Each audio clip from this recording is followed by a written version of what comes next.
주 예수 그리스도의 은혜와 평강이 여러분 모두에게 넘쳐나기를 축복합니다. 자, 오늘 제목은 가나의 혼인잔치에 감춰진 언약, 이와 같은 제목으로 저와 여러분이 함께 은혜를 나누도록 하겠습니다.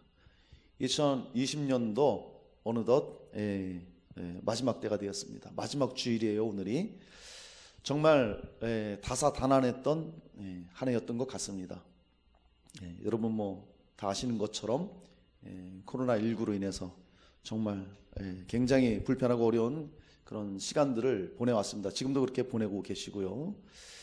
정말 세월이 참 빠르고 또 그 세월 속에 우리는 예상 못하는 어떤 일들을 우리가 겪게 된다는 것을 우리가 이렇게 몸소 지금 경험하고 있습니다.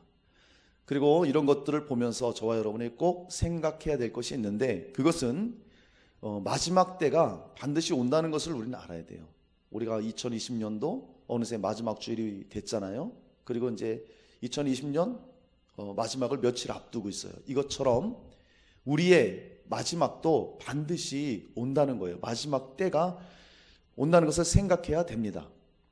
그리고 주님께서 말씀하신 마지막 때의 징조들이 지금 세계 각처에서 일어나는 것을 우리는 하루가 멀다 하고 지금 듣게 됩니다. 또 보게 됩니다. 기근이 있고요, 지진이 있고, 끊임없는 전쟁과 또 전염병이 있다고 그러잖아요. 마지막 때. 그래서 지금 코로나19 같은 이런 전염병들, 그 다음에 이상 기온이 얼마나 많이 나타나고 있어요. 추운 지역에 폭염이 있고, 또 더운 나라에 눈이 온다 등등 이런 엄청난 그런 이상 기후가 일어나고, 이런 것들을 보면 정말 우리 주님께서 오실 때가 가까워졌다, 정말 마지막 때가 지금 가까이 왔다, 이런 것을 우리가 생각할 수 있는, 또 볼 수 있는 지혜를 가져야 된다는 것입니다. 자, 그래서 오늘 우리가 말씀을 통해 정말 주님의 말씀에 굳건히 서고 또 하나님의 자녀로서의 삶을 우리가 올바로 살아가는 그런 결단의 시간을 우리가 가져야 될 줄 믿습니다. 자, 예수님은 갈릴리 가나에서 첫 번째 표적을 행하셨어요. 그것이 뭐냐면 물로 포도주를 만든 사건입니다. 이 말씀은 너무나 잘 알고 있죠. 가나의 혼인잔치에서 포도주가 떨어지니까 예수님이 하인들에게 시켜서 항아리에 물을 채우라, 그리고 떠다 주라 그랬더니 그것이 포도주로 변해서 잔치를 잘 치렀던 그런 내용이에요. 이 내용을 보면 대부분, 저도 그랬고 많은 목사님들도 이 말씀을 통해서 무엇을 전했습니까? 물이 변하여 포도주가 된 것처럼 우리도 예수 믿고 새롭게 변해야 된다, 이런 메시지를 많이 전했죠. 또 그 하인이 예수님의 말씀에 순종했던 것처럼 우리도 믿음으로 순종해야 된다.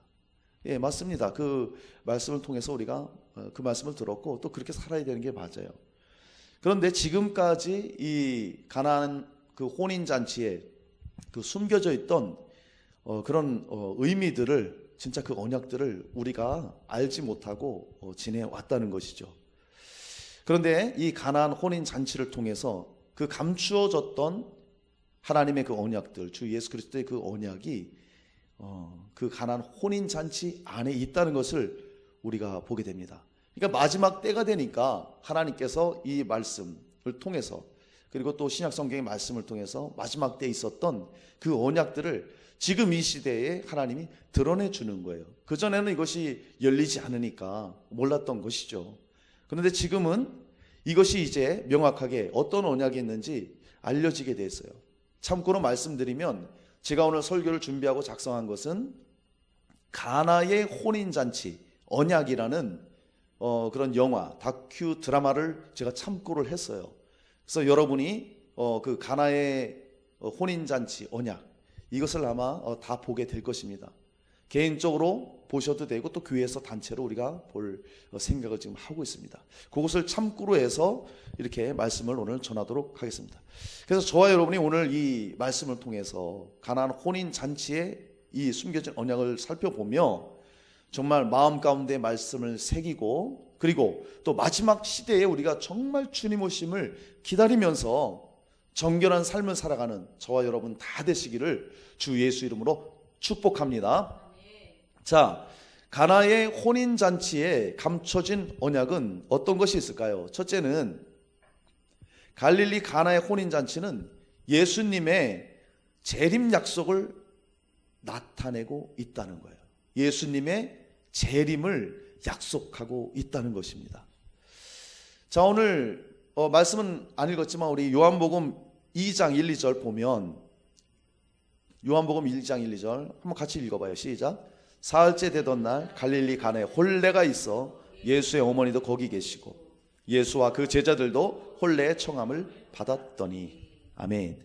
자, 예수님께서 그 가나의 혼인 잔치에 청함을 받아서 초대받았다는 것이죠. 그리고 그곳에서 예수님이 첫 번째 그 기적을 행하게 됩니다. 표적을 행하십니다.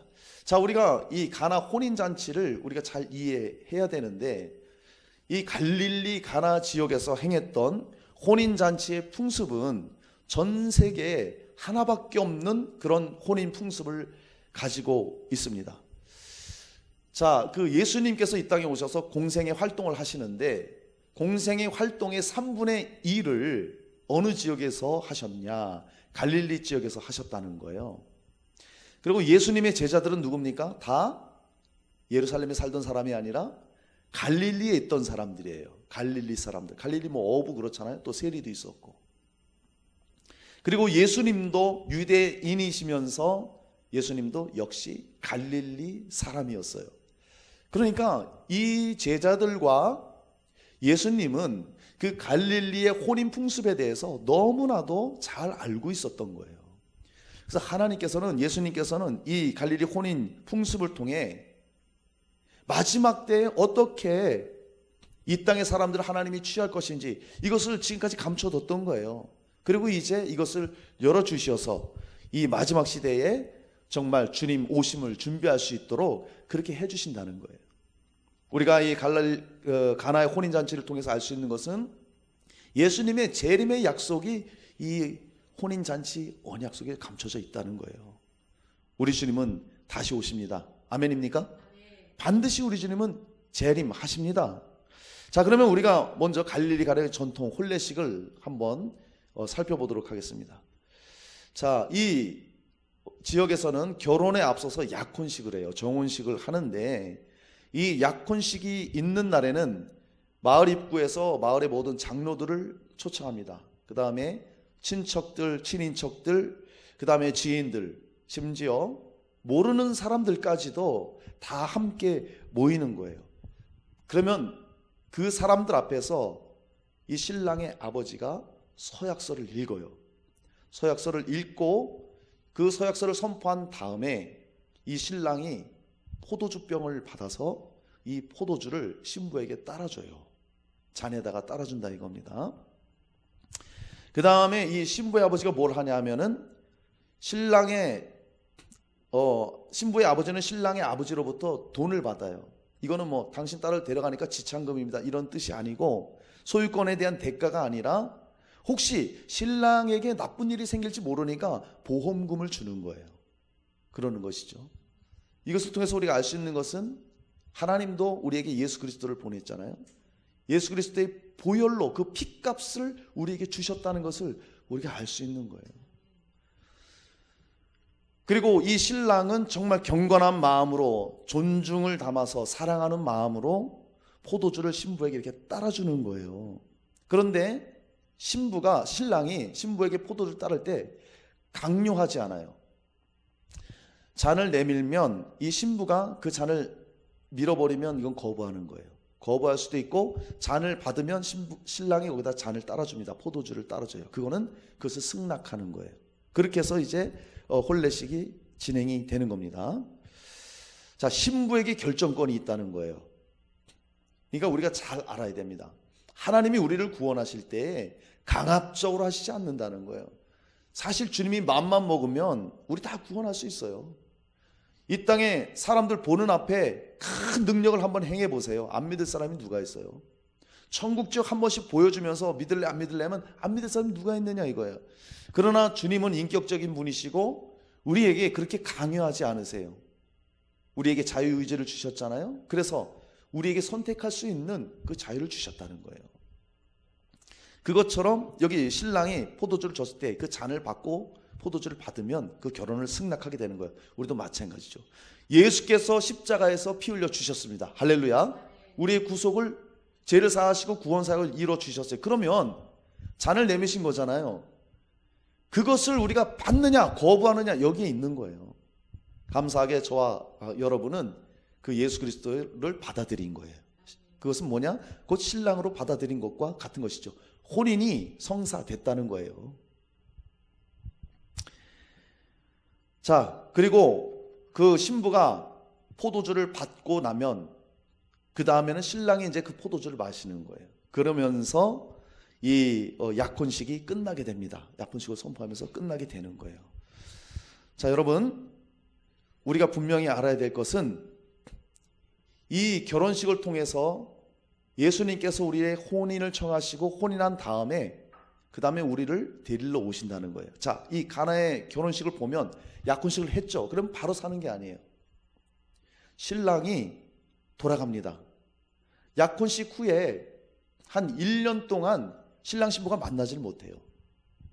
그러면 약혼식하고 신랑은 돌아가면서 아버지 집으로 돌아가면서 아버지 집에 나중에 신부와 함께 살기 위해서 건축 자재라든지 모든 필요한 것들, 기구들 이런 것들을 다 가지고 가서 아버지 집에 집을 증축을 하는 거예요. 왜? 나중에 신부를 데려다가 거기서 신부와 함께 살아야 되니까 그것을 준비합니다.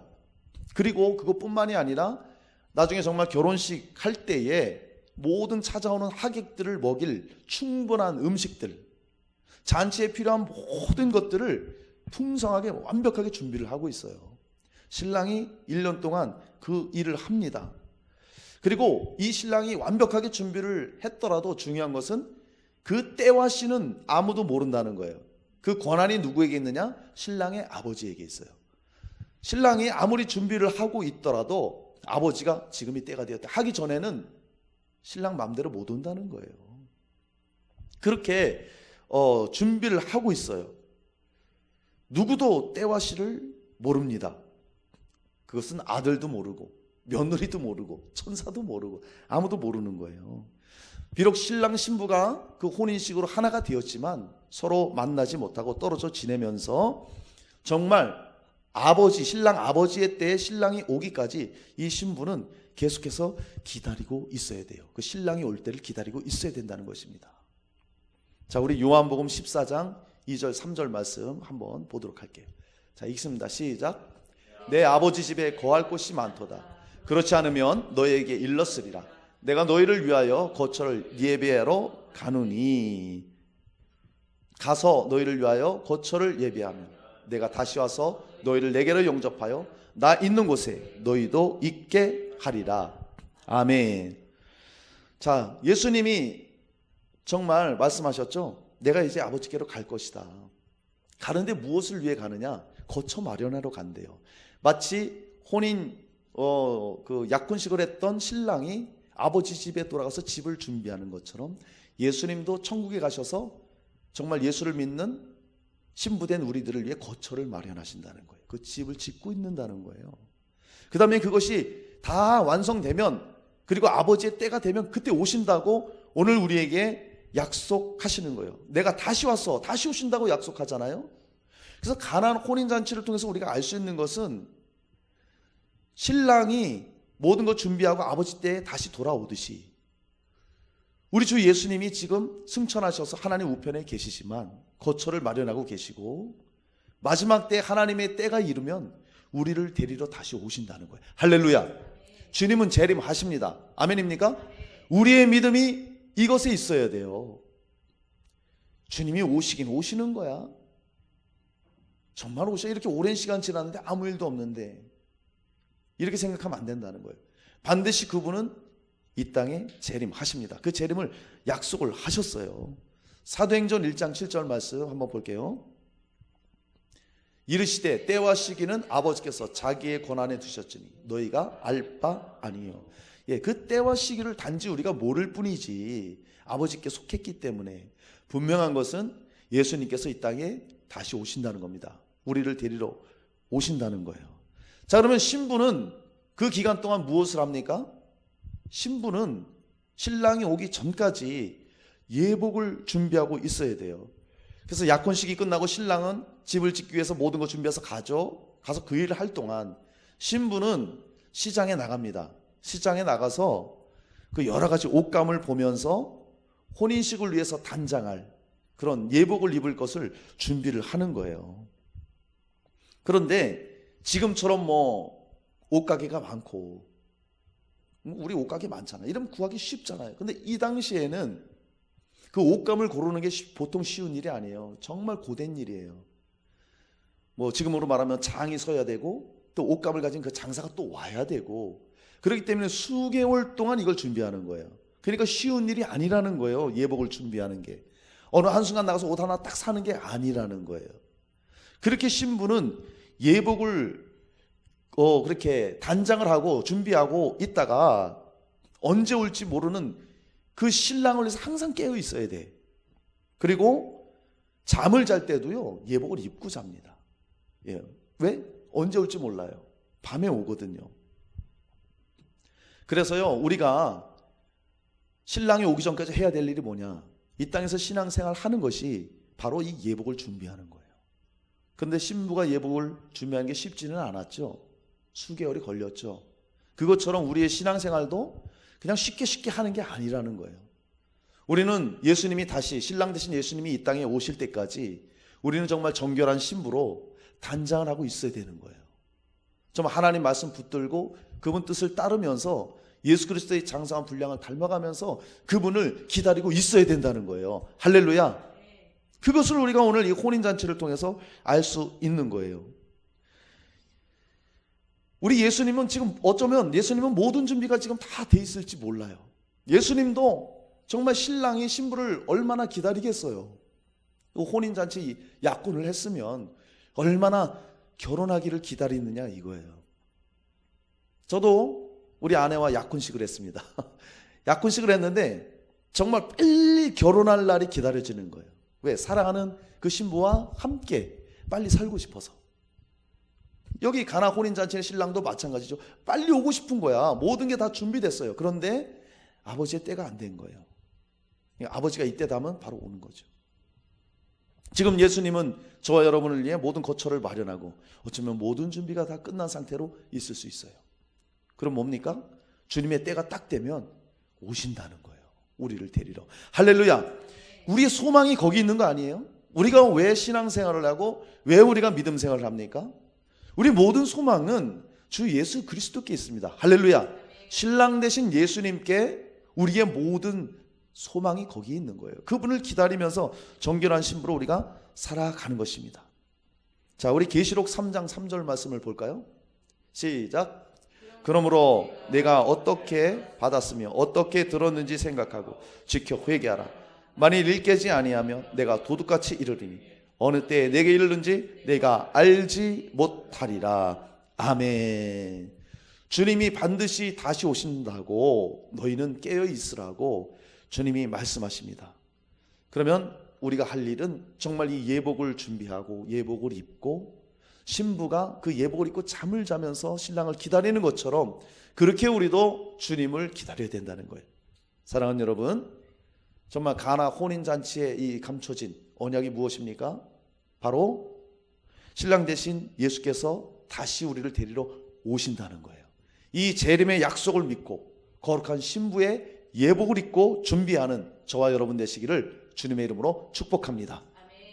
자, 가나의 혼인잔치에 감춰진 언약 우리가 살펴봅니다. 두 번째는요, 이 가나안 혼인잔치에 무엇이 감춰져 있습니까? 바로 성도의 휴거의 비밀이 숨겨져 있습니다. 자, 휴거라는 말은 여러분 아시죠? 휴거는 뭐 들림 받는다 이런 뜻이에요. 자, 이제 신랑의 아버지가 어느 때 선포를 하는 거예요. 아들아, 드디어 때가 되었다. 너의 신부를 지금 데리고 오거라. 지금이 바로 그때다. 이렇게 아버지가 그때를 알려줘요. 그러면 이 신랑은 정말 아침이 밝고 또 저녁이 오고 새날이 오고 이렇게 늘 기다리다가 어느 날 아버지가 가라니까 신랑은 얼마나 기쁘냐 이거예요. 그래서 이 신랑이 친구들과 함께 나팔을 불면서 그 양각 나팔을 불면서 막 사람들을 깨우고 신부를 깨우면서 오는 거예요. 그러면 신부는 그 나팔 소리를 자다가 그 나팔 소리를 듣고 얼른 잠을 깨서 신랑 맞을 준비를 하는 거예요. 그리고 그 신랑이 그 맞을 준비하러 나온 그 아름다운 신부를 보고 그때 비로소 만나서 영원히 하나가 되는 그런 결혼식이 이루어지는 겁니다. 자, 우리 주님께서도 아마 그러실 것 같아요. 이 신랑이 얼마나 마음이 설레겠어요. 그 긴 기간 동안 그 신부를 기다려 왔는데 지금 만나러 왔어요. 그리고 그 앞에 신부가 있어. 그럼 얼마나 설레겠어요. 우리 예수님도 정말 당신의 사랑하는 자녀들, 신부들을 향해 얼마나 설레는 마음으로 지금 기다리고 있겠느냐 이거예요. 할렐루야. 저는 그렇게 믿습니다. 우리 지금 주님 지금 당장이라도 오고 싶으실 거예요. 그러나 아버지의 때가 아직 이르지 않았기 때문에. 그러나 분명한 것은 지금 모든 징조나 모든 현상으로 볼 때 그때가 가까이 왔다는 거예요. 주님 오실 그날이 가까이 왔다는 거예요. 자, 우리 마가복음 13장 32절 말씀 시작. 그러나 그날과 그때는 아무도 모르나니 하늘에 있는 천사들도 아들도 모르고 아버지만 아시느니라. 그러면서 또 말씀하십니다. 주의하라고 깨어있으라고. 언제 때인지 알지 못하지만 나도 모르지만 반드시 그날이 온다. 오직 아버지가 아신다. 그러니 꼭 깨어있거라. 주님이 당부하시는 거예요. 자, 이제 우리가 그 휴거의 비밀을 한번 살펴보겠습니다. 이제 이 신랑과 그 친구들이 신부의 집으로 옵니다. 나팔을 불면서. 그럼 신부는 그 나팔 소리를 듣고 깨어 있죠. 그러면 신랑 친구들이 가마를 가지고 와요. 그래서 가마를 그 땅에 딱 내려놓습니다. 그러면 이 신부가 조심스럽게 그 가마에 올라타는 거예요. 그러면 신랑 친구들이 가마를 들고 신랑 아버지 집으로 가는 거예요. 그러니까 우리나라도 옛날에 가마 타서 갔잖아요. 그것처럼. 그런데 이 갈릴리 사람들이 신부가 그 신랑 친구들에게 태워져서 가마에 태워져서 가는 것을 뭐라고 표현하는지 아세요? 이렇게 표현합니다. 신부가 공중에 들려 아버지의 집으로 간다. 그렇게 표현했어요. 그러니까 이것은 무엇을 나타냅니까? 신부가 공중에 들려서 아버지의 집에 간다. 이것이 바로 예수 그리스도께서 오실 때에 하나님을 믿는 자녀들이 그리스도의 신부된 자들이 공중으로 들려 올린다는 휴거를 나타내주고 있는 거예요. 이 가나 혼인잔치 안에 이런 엄청난 이런 비밀이, 휴거의 비밀이 있었던 것입니다. 할렐루야. 자, 여러분, 우리도 신랑 되신 예수님이 오실 때에 먼저 예수를 믿고 떠났던 사람들이 다 부활해서 함께 일어나고, 그리고 이 땅에 믿고 있는 우리들은 공중으로 들림을 받게 되는 거예요. 할렐루야. 신부가 들림 받아서 아버지의 집에 가는 것처럼 우리도 공중에 들림을 받고 예수님과 함께 만나고 영원한 아버지 집에 가게 되는 것입니다. 할렐루야. 이런 은혜를 우리에게 하나님이 주신 거예요. 여러분, 정말 휴거는 반드시 일어납니다. 아멘입니까? 네, 휴거라는 게 반드시 일어나게 돼 있어요.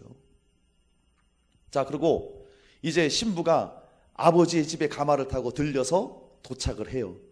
도착을 하면 그 다음에 신부만 들어가는 게 아니에요. 한밤중에 나팔 소리를 들었던 신부의 들러리들과 또 그 소리를 들었던 모든 사람들이 피로연에 참석을 하게 됩니다.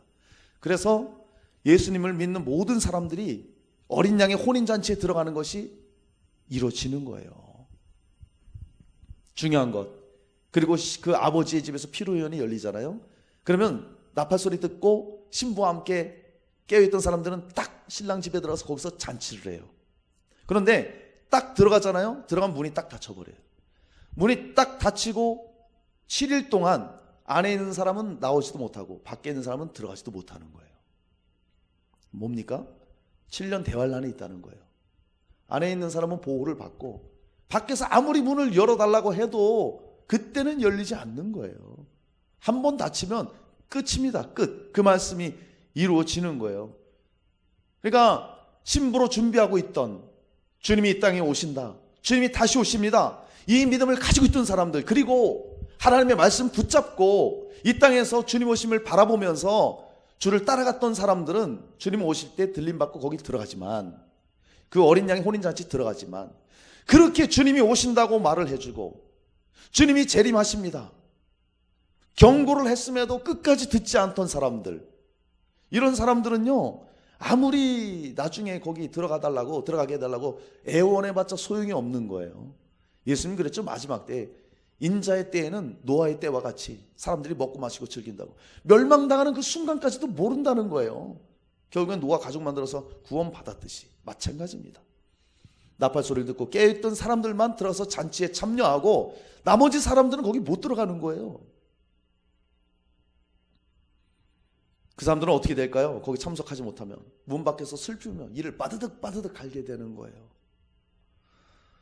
예수님께서는 지금도 모든 사람들에게 경고를 하고 있는 거예요. 우리 말씀 한번 볼게요. 마태복음 7장 21절 23절 함께 있습니다. 시작.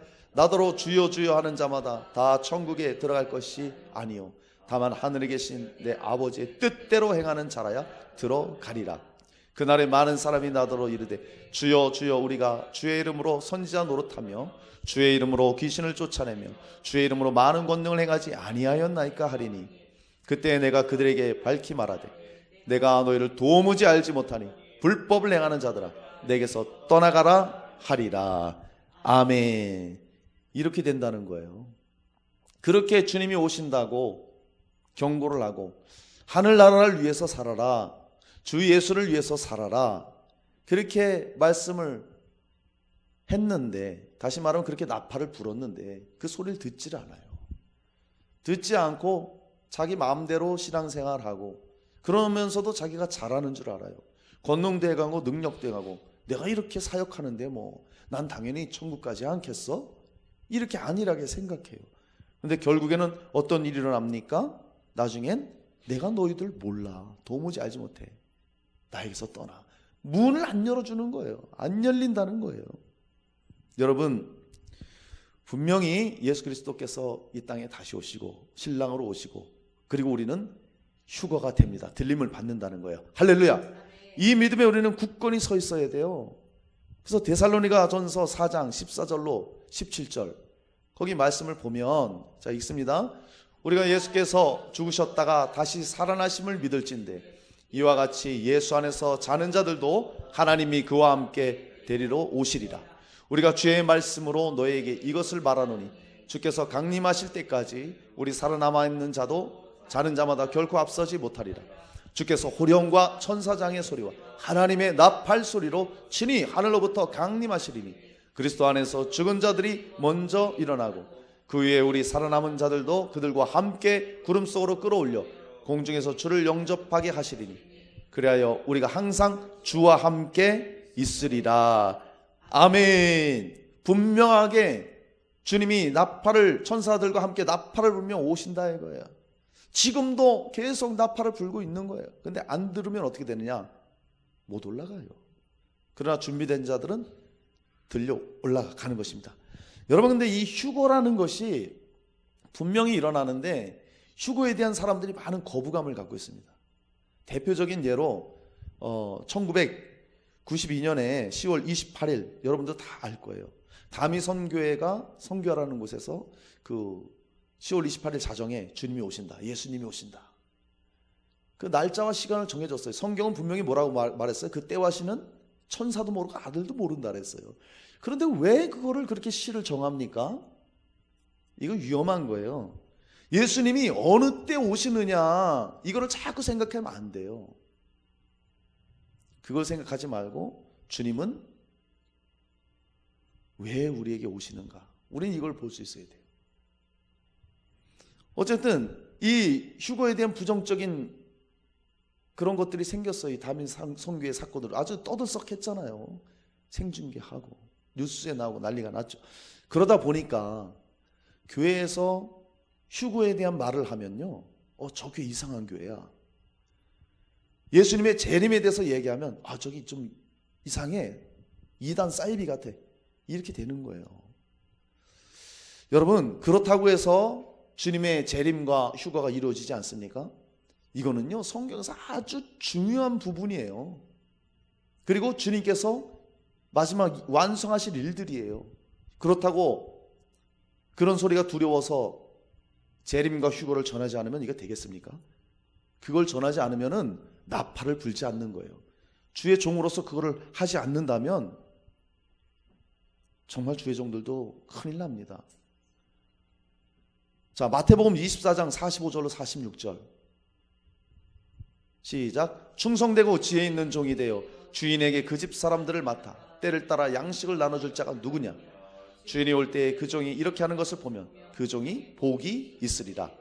아멘.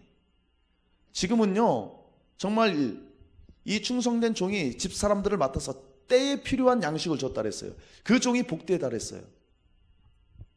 이전에는 주님이 오심이 명확하게 드러나지 않았을 때는 십자가의 부활, 십자가의 복음과 그 은혜를 전하고 또 하나님의 축복을 전하고, 예 맞습니다, 맞았어요. 그때는 그게 필요한 거예요. 또 위로를 전하고 그게 맞아요. 근데 지금 이 시대는 어느 때입니까? 나팔을 불 때예요. 주님 오실 때가 머지 않았다. 주님이 반드시 오신다. 우린 이것을 볼 수 있어야 돼요. 주의 종도 이것을 성도들에게 얘기를 해줘야 되고 성도들도 그것을 말해줄 수 있어야 돼요. 지금은 마지막 때다. 우리가 깨어 있어야 된다. 예수님이 곧 오신다. 할렐루야. 반드시 휴거는 있다 이거예요. 주님 재림하신다. 우리 이 믿음을 가지고 있어야 됩니다. 그런 징조들이 얼마나 많이 보였습니까? 여러분 정말 휴거와 재림을 전하지 못하게 하는 것은 사탄의 아주 고도의 전략이에요. 여러분 우리는 재림을 선포해야 돼요. 그리고 휴거가 있다는 것을 분명히 우리는 말해야 되고 믿고 있어야 됩니다. 할렐루야. 그래야 돼요. 그런데 어떻습니까? 많은 교회들이 교회에서 그런 말을 잘 안 해요. 왜? 성도들이 싫어할까 봐. 왜 저런 말씀만 하셔? 좋은 말씀 많은데. 그러다 보니까 성도들 쉽게 말하면 그냥 입맛에 좋은 말씀들만 전하는 거예요. 그걸 하지 말라는 게 아니에요. 우리는 성도의 상황에 따라서 다 줄 수 있어야 되죠. 그러나 지금 이때는 무엇보다도 주님이 가까이 왔다는 그 재림과 휴거에 대한 말씀을 강력히 선포할 때예요. 그래야만 깨어 있을 수 있어요. 그래야만. 그 말씀을 전하지 않으면요 이 세상이 너무 어둡고요 너무 악하고 그 세상의 풍파 파도에 휩쓸려서 우리의 신앙 지키기가 쉽지 않다 이겁니다. 그래서요 우리는 계속 나팔을 불어야 되는 거예요. 주님이 오십니다. 곧 그때가 다 됐습니다. 그러면서 그 징조들을 보여주고 성경의 말씀대로 그 징조들이 지금 나타나고 있잖아요. 사랑하는 우리 엘사랑 성도님들, 예수님 다시 오십니다. 휴거는 일어납니다. 할렐루야. 그렇게 우리는 깨어 있어야 돼요. 그런데 참 충격적인 그런 조사 결과가 있는데요.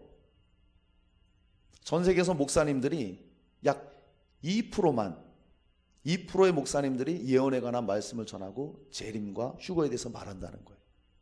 그러니까 많은 목사님들이 거의 주님의 언약의 성취와 마지막에 될 일과 재림과 휴거에 대해서 말을 안 한다는 거예요.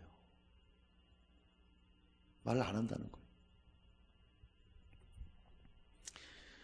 신학교도 문제고 교회에서도 꺼리고 신학교에서 가르치는 것들이 거의 무엇입니까? 이런 마지막 때를 준비시키고 무장을 시켜서 주의 종들을 내보내야 되는데 교회 어떤 외적인 성장이라든지 부흥에만 치중해 있고 또 어떤 그러다 보니까 인본주의에 치중한 이런 것들 어떤 프로그램이라든지 이런 것들을 강조하다 보니까 또 교리를 강조하다 보니까 진정 중요한 그 기독교의 말씀 주님의 십자가와 부활과 승천하시가 그분의 다시 오심에 대해서 휴거에 대해서는 말을 안 한다는 거예요.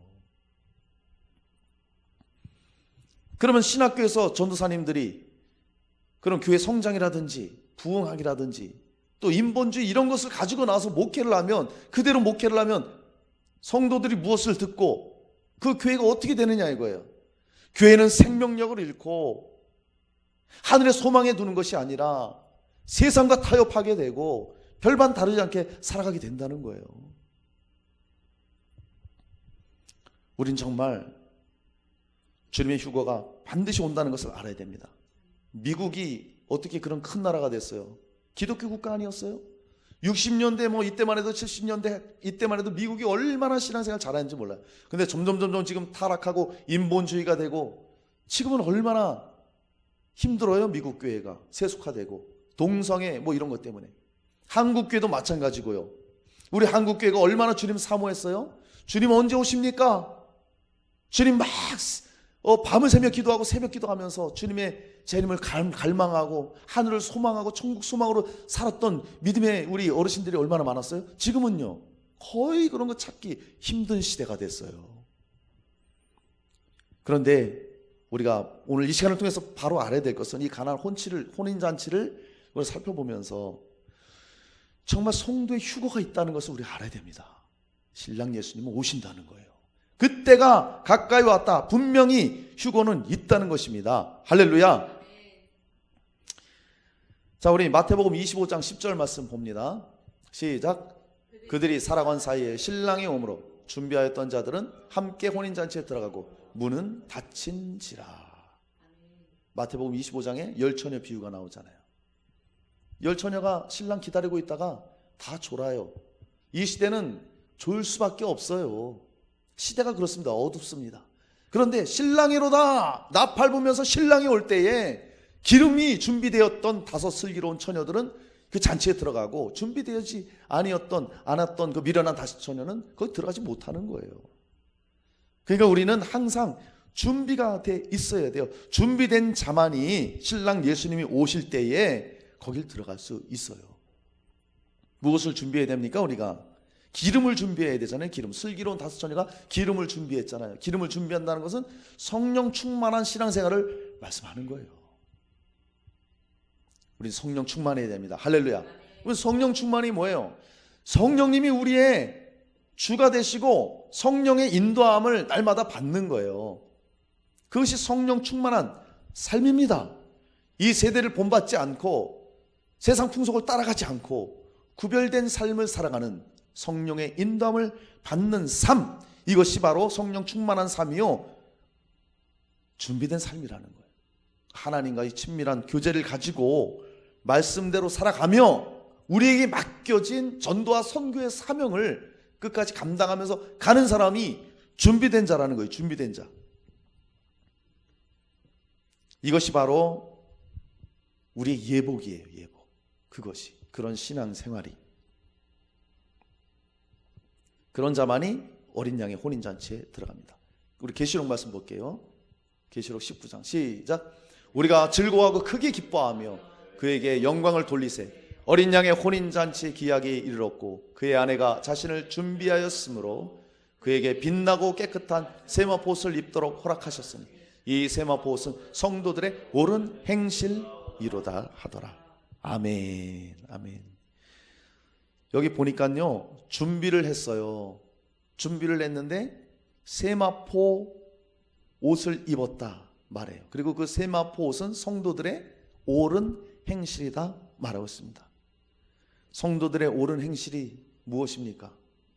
예수 그리스도의 십자가의 보혈과 그분의 부활하심을 믿는 자들, 할렐루야.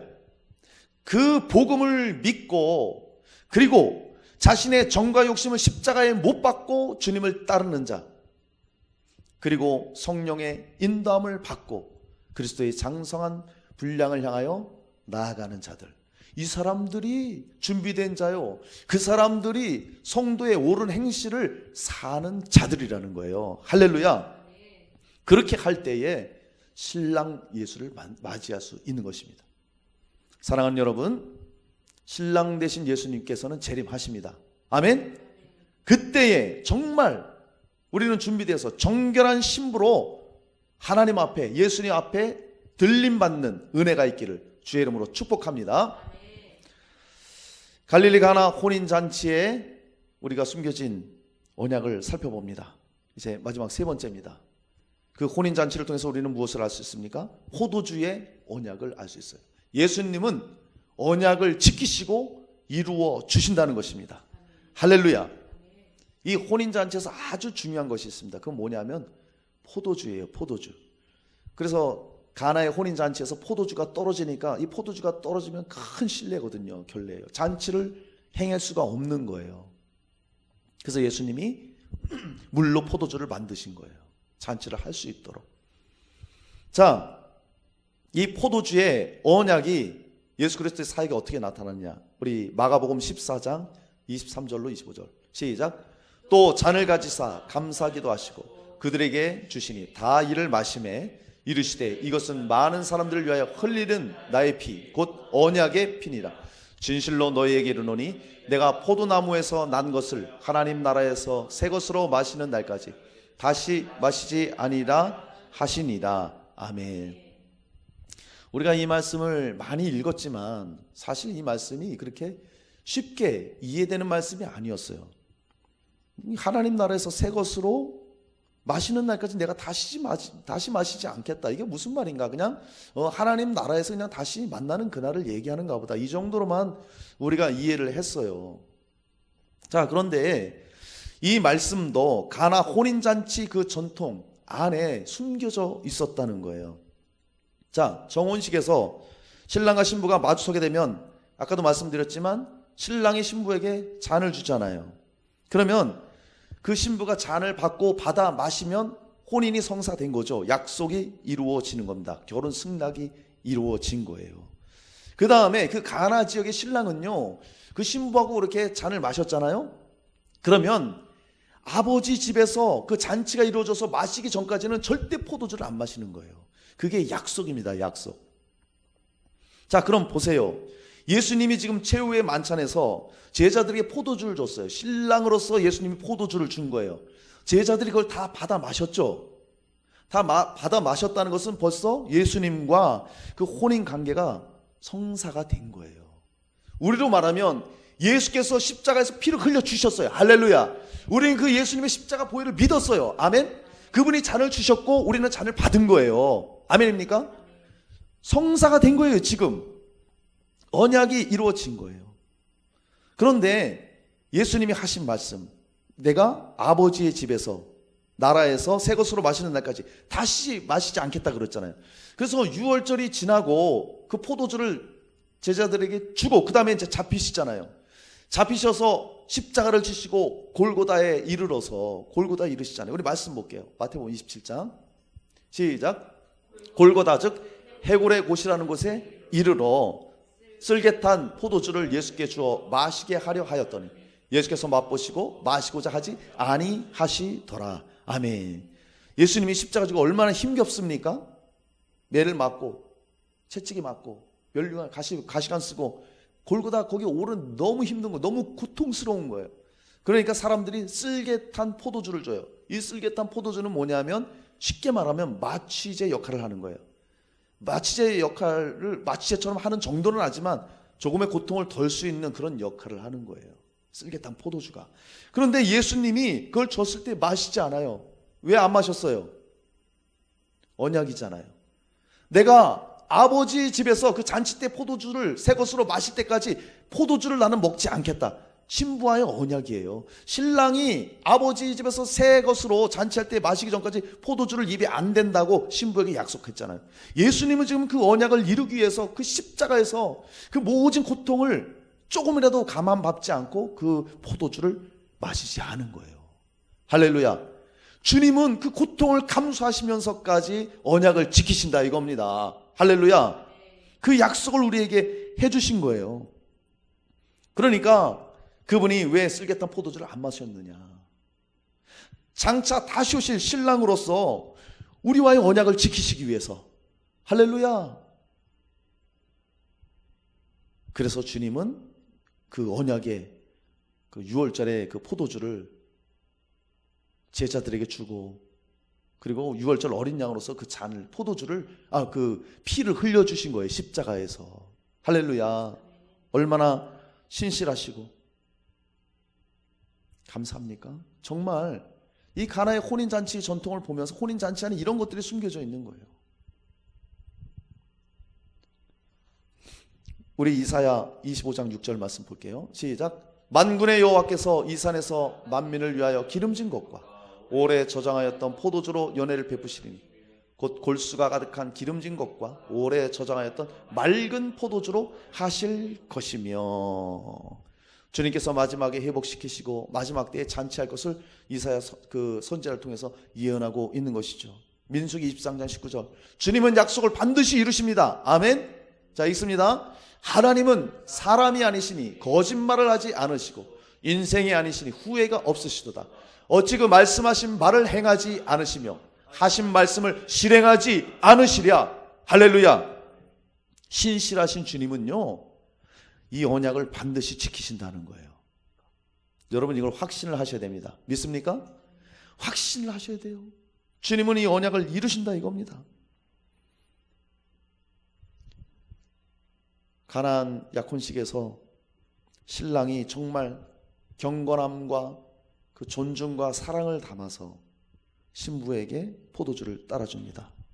그러면 신부는 기쁨으로 그 잔을 받는 거예요. 그러면 이어서 신랑도 그 포도주를 마시고 그리고 선포하는 거예요. 이 혼인이 성사되었다.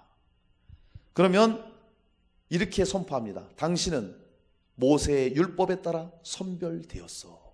그렇게 선포를 해주는 거예요. 그것처럼 예수님도 최후 만찬에서 포도주를 주시면서 마시면서 가나의 약혼신처럼 그 혼인 약혼식처럼 선포를 하셨다는 거예요. 내가 너희에게 이르노니 내가 아버지의 집에서 새 것으로 포도주를 마시기 전까지는 이 잔에 든 포도주를 마시지 않겠다.